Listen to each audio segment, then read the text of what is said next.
Pagdating namin ng bahay, ay hindi ako kinausap ni Mama.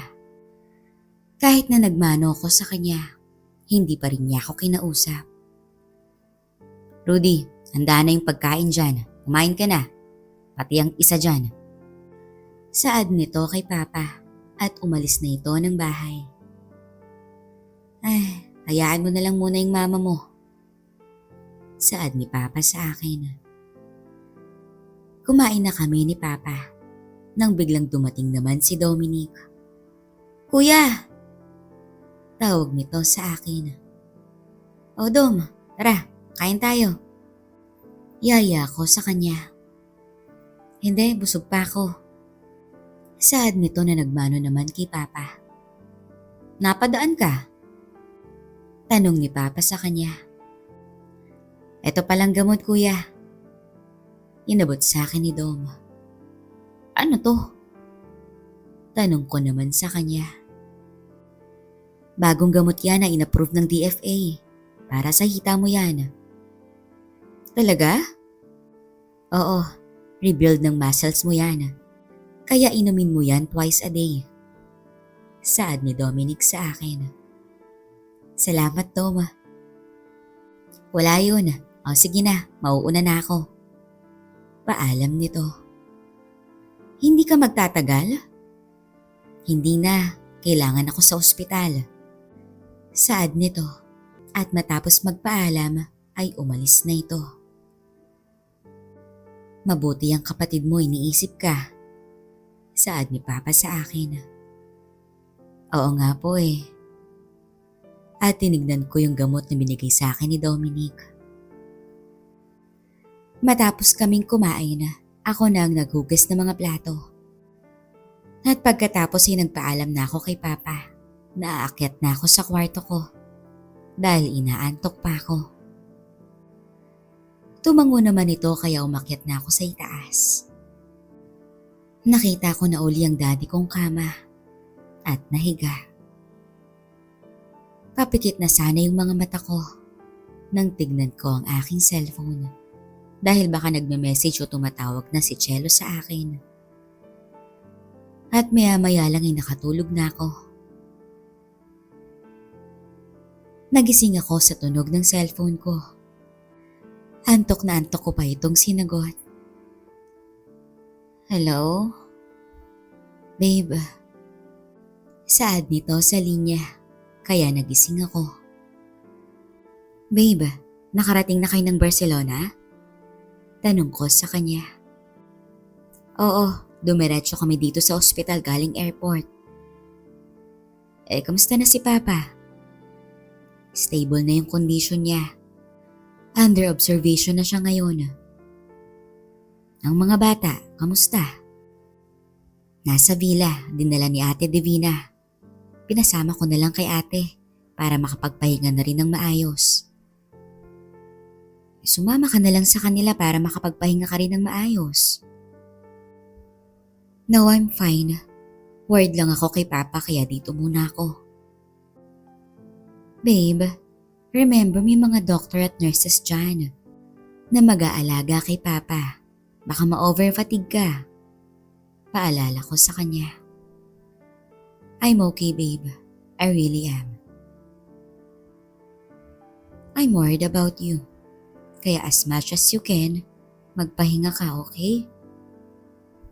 Payo ko sa kanya. I will. Pagbalik ni ate dito, uuwi ako ng villa. O sige, tawagan mo na lang ako mamaya. Sagot ko naman sa kanya. Alright, ikaw, kamusta ka na dyan? Tanong ni Chelo.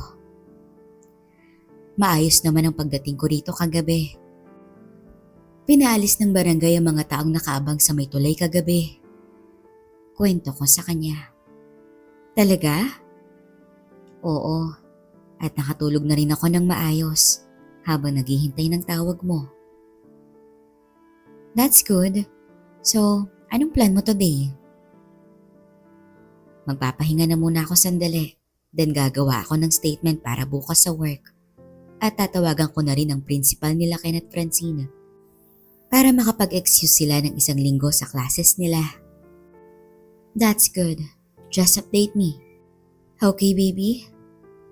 I will. Get some rest. Sagot ko sa kanya. Ramdam ko na ang pagod sa boses niya. I will. Take care. I love you. You too, babe. I love you too. Sagot ko sa kanya at binaba niya na ang telepono. Napaisip tuloy ako sa ginawa namin kagabi ni Emma. Patawarin mo ko, Chelo. Ayon ko sa aking isipan. Bumangon na lamang ako at bumaba sa kusina para uminom ng tubig. At napansin ko na parang tahimik ang bahay. Kaya naman lumabas ako. At napansin ko na wala ang jeep ni Papa. Umalis siguro. Ani ko sa aking sarili. Kaya bumalik ako sa taas para tawagan si Papa. Pa, nasan ka?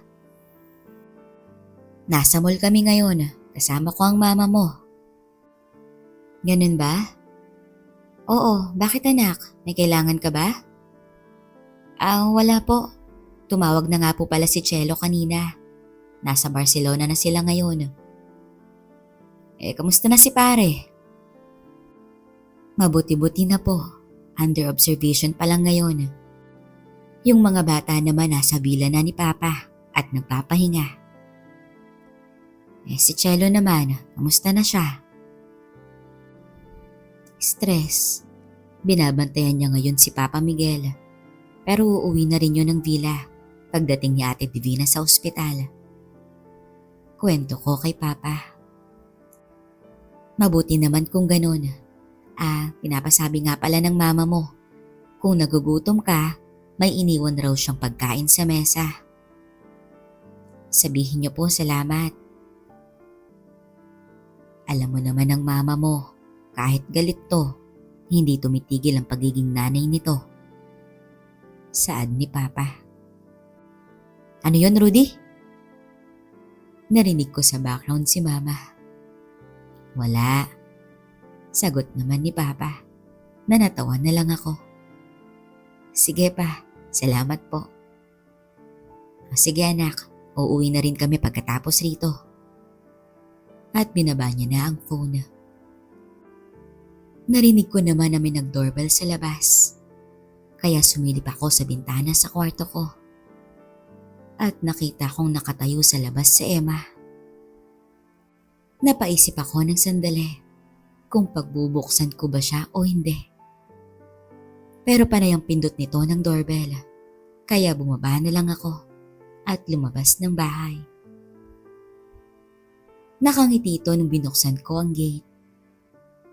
Emma, tawag ko sa kanya. Hi Ken! Bati nito. Napadalaw ka? Nagluto kasi ako kanina at naparami pa lang niluto ko kaya eto naisipan kong dalhan kita. At nakita kong may dala itong Tupperware. Salamat ha. Sabay abot ko sa Tupperware. Pansin ko naman na tumitingin ito sa loob. Hindi mo man lang ba ako papapasukin? Tanong nito. Napatigil na lang ako. At napansin ko na nakangiti lang ito sa akin. Sige, tuloy ka. Hiyaya ko sa kanya sa loob. At natutuwa pa itong pumasok sa gate. At sinara ko na ito. Pagkasara ko ng gate, agad tong yumakap sa akin. Namuntik ko nang mabitawan yung Tupperware. Namiss kita. Bulong nito sa tenga ko. Nakinabahan ako bigla. Hindi mo ba ako namiss, Ken? Tanong nito sa akin. Nangiti lang ang sinagot ko sa kanya. Pagdating namin sa Barcelona, dumiretso agad kami sa ospital kung saan nakakonfine si Lolo Miguel. Umiiyak na si Mama ng kinuwento ni Eduardo, ang driver ni Lolo, nung araw na inatake si Lolo Miguel. Please hurry, saad ni Mama kay Eduardo. Si, senyorita, sagot ni Eduardo kay Mami. Pagdating namin sa ospital, ando na si Tita Divina at kita naming nasa stable condition na si Lolo Miguel. Ate, tawag niya kay Tita. Oh God, Cherry Lou. Saad ni Tita Divina na nagyakapan sila. At pati kami ni Francine ay niyakap din niya. Pati na si Tia Claudia, yumakap na rin sa amin. Oh Diyos ko, Cherry Lou, kamusta ka na? Saad nito sa kanilang wika. Okay lang ako, Tia Claudia. Sagot naman ni Mami sa kanya. Salamat sa Diyos. Kayong mga bata, okay lang ba kayo? Nagugutom ba kayo? Tanong ni Tia Claudia sa amin. Hindi po, okay lang kami Tia Claudia. Sagot ko naman sa kanya. At umupo ito sa tabi ni Mami. At nagyakapan silang dalawa. Kapatid ni Lolo Miguel si Tia Claudia. Spaniards ang mama nila, habang Filipino naman ang papa nila Lolo. Tia ang tawag namin sa kanya.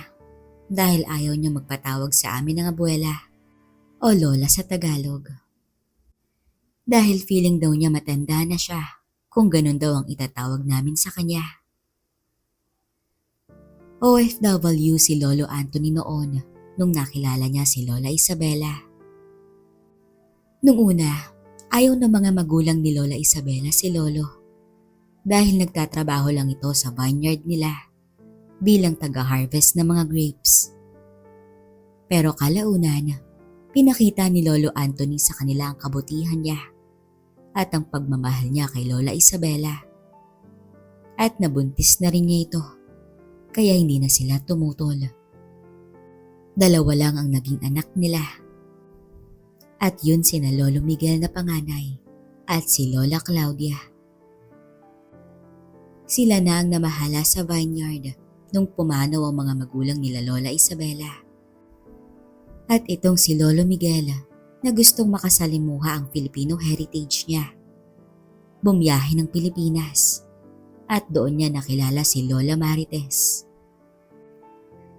Anak din ng hasyendero si Lola Marites at sa ugali ni Lolo Andres na walang pinipiling tao basta mahal ang anak niya, kaya sila nakasala at nagsimulang magtayo ng negosyo sa Pilipinas.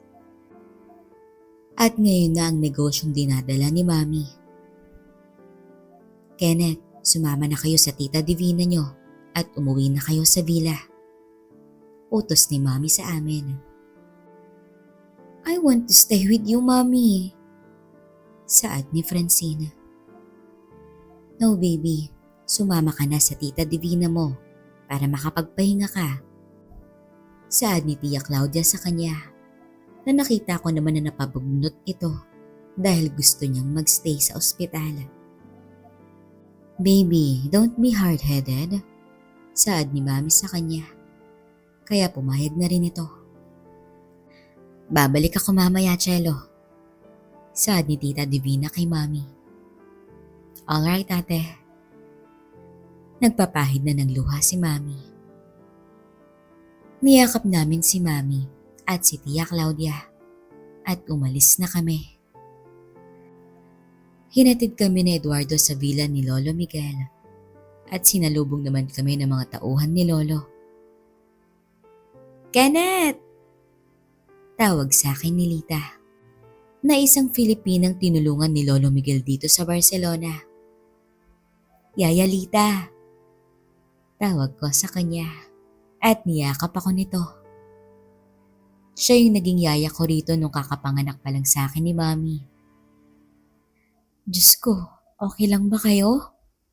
Pag-aalala nito sa amin. Okay lang po kami, Yaya. Saad ko sa kanya. Baby! Tawag niya kay Francine. Yaya! At yumakap din sa kanya si Francine. Gusto niyo bang kumain? Tanong niya sa amin na dinala ni Eduardo ang isang bag na dala namin sa taas. Halika kayo sa kusina. Pinaghahanda ko na kayo ng makakain. yaya nito sa amin. Manang Lita, aakyat lang ako sa itaas. Paalam ni Tita Divina sa kanya. Sige po ma'am. Sagot ni Yaya Lita sa kanya at sumama na kami sa kanya sa kusina. As usual, maraming hinanda si Yaya sa amin ni Francine. Gutom lang siguro ako dahil marami akong nakain at parang inaantok na rin ako pagkatapos. Hinanda ko na rin ang panligo nyo, saad ni Yaya sa amin ni Francine. Salamat po Yaya Lita. Pasalamat ni Francine sa kanya. Walang anuman yun baby. Natutuwang saad ni Yaya sa kanya. Ken, tawag ni Eduardo sa akin. Si? Sagot ko. May nagtatanong kung bibisita ka ba ngayong taon o hindi. Nakangiting saad ni Eduardo sa akin. Napansin ko'y pati si Yaya Lita ay napangiti rin. Sino po Yaya? Tanong ko sa kanya na nakangiti lang ito habang sinusubuan ng pagkain si Francine. Eduardo? Tanong ko. Nakininditan lang ako at nagpaalam na itong lalabas lang ng sandali. Pagkatapos naming kumain, umakyat na kami sa itaas. At pinapaliguan na ni Yaya Lita si Francine. Habang ako naman sa kwarto ko, sino kayang tinutukoy nila? Tanong ko sa aking isipan. Nagkibit balikat na lang ako at naghubad ng damit para maligo. Naka-boxer shorts lang ako noon. Nang may marinig akong parang may tumatakbo sa labas ng hallway, papunta sa kwarto ko.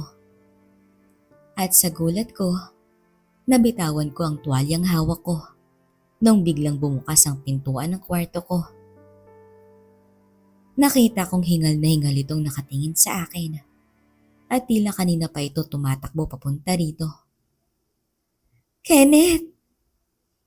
Saad nito at nakita ko nanlaki ang kanyang mga mata at hindi ata pinansin na naka-boxer shorts lang ako.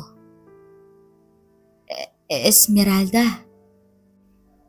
Tawag ko sa kanya na tumakbo ito papalapit sa akin at patalo nitong yumakap sa akin. Mabuti na lamang ay nakabalanse ako dahil kung hindi, baka bumagsak kaming dalawa sa kama ko. Hindi ako nakapagsalita pero narinig kong umiiyak ito. Salamat sa Diyos at okay ka. Nag-aalala ako sa'yo.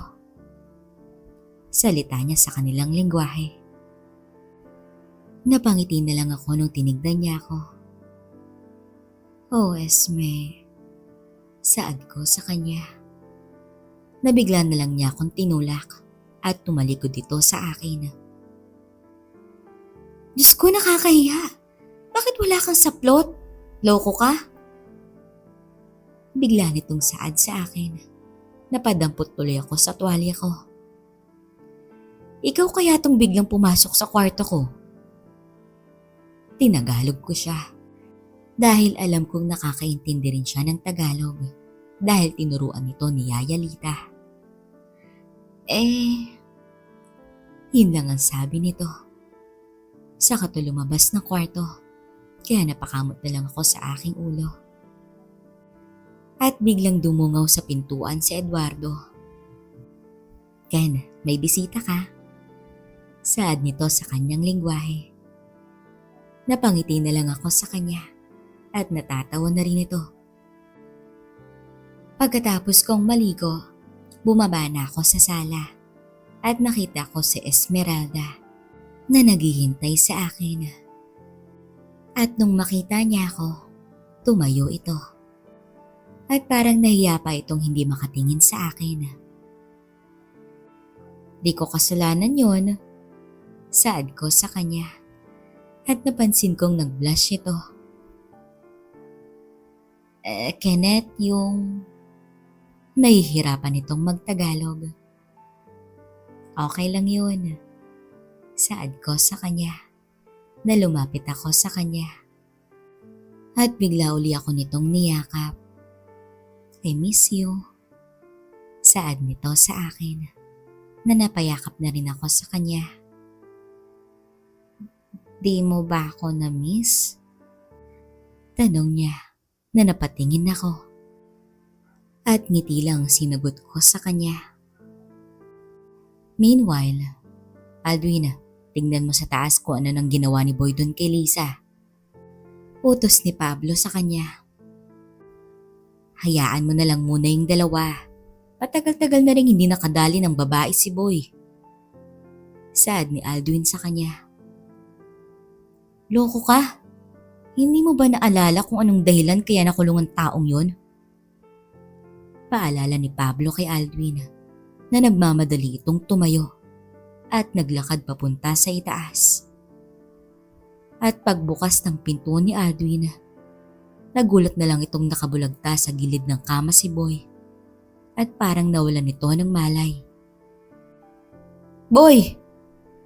Sigaw ni Aldwin at nagmamadali niya itong nilapitan.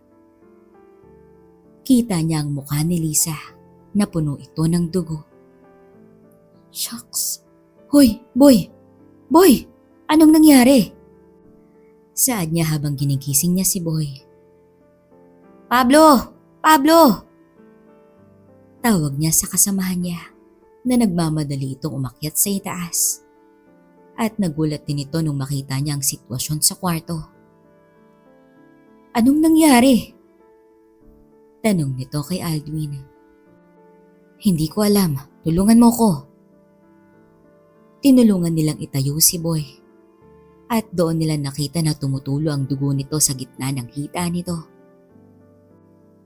Anong nangyari? Hoy! Pilit nilang ginigising si Boy, pero hindi na ito magising. Anong ginawa mo sa kanya? Lisa! Anong ginawa mo sa kanya? Galit na tanong ni Aldwin kay Lisa, na nakangiti lang ang babae. At natatawa ito ng mahina. Napamura si Pablo nung makita niya ang kalagayan ni Boy. Bakit? Anong nangyari sa'yo?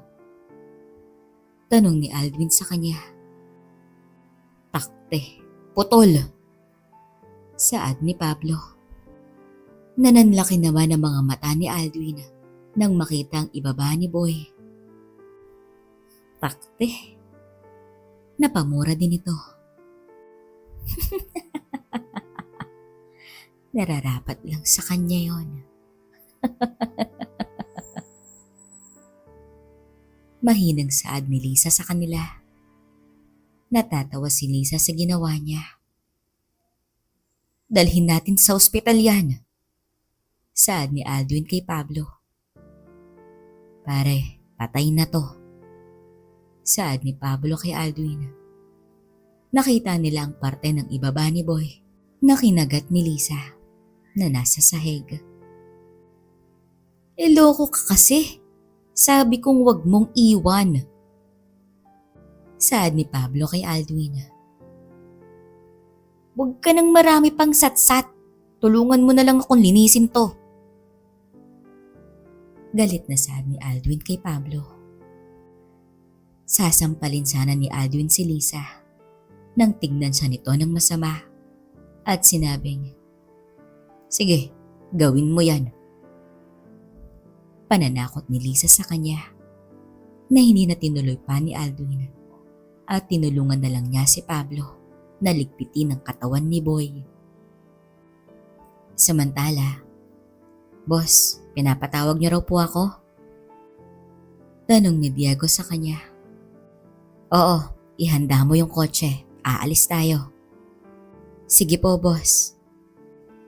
Sagot ni Diego at umalis na ito. Aalis ka? Tanong ni Karen sa kanya. Oo, sandali lang ako. Nakangiting saad nito kay Karen. Iiwan mo na naman ako dito? Sandali lang naman ako. May dadalawin lang akong tao. Hindi ba ako pwedeng sumama sa'yo? Tanong ni Karen. Hindi sa ngayon, pero sa susunod, isasama kita. Promise. Pangako nito kay Karen na napangiti lang ito. Bumalik si Diego at pinaalam niya sa amo niya na nakahanda na ang sasakyan. Aalis na ako ha, Karen. Sige, basta bumalik ka agad ha. Oo. Nakangiting sagot nito. Iniwan niya na ito sa kwarto niya at nilak ang pinto. Aalis ka na naman ba? Tanong nung matandang katulong niya sa kanya. Oo, baka gabihin ako, kaya ikaw na ang bahala kay Karen. Saad niya sa matanda. Paano kung hanapin ka niya? Tawagan mo ako para ako nang kakausap sa kanya. Hanggang kailan mo ba to gagawin? Akala ko ba huli na yung nangyari noon? Saad nung matanda sa kanya na nilingon niya ito. Hanggat hindi ko pa naililibing sa hukay ang taong yun, hindi ko sila titigilan. Sagot niya sa matanda. Manang. Putol niya sa matanda at nilapitan niya ito. Tinignan sa mata. Wag na wag niyo na po akong tatawagin sa pangalan kong yun. Saad niya sa matanda na napailing na lang ito at sinabing, ikaw ang nakakaalam sa buhay mo. Ikaw ang masusunod. Sana man lang sa huling sandali, pagbigyan mo ang hiling kong tumahimik na tayo. Saad ng matanda sa kanya.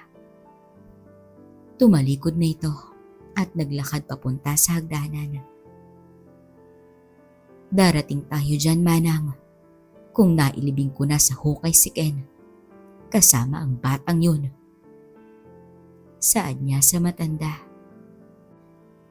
Napaluhan na lang ang matanda habang nakatingin sa kanya na bumababa sa hagdanan. Pagdating niya sa labas, Boss, tawag sa kanya ni Diego. Luluwas tayo ng Maynila, Diego. Dadalawin natin siya. Saad nito sa tauhan niya. Masusunod po, boss. Sagot ni Diego na sumakay ito sa harap ng kotse, katabi ang driver. Boss, okay lang ho ba kayo? Tanong ni Diego sa kanya nang ngumiti lang ito. Tayo na. Saad ni Diego sa driver at umalis na sila.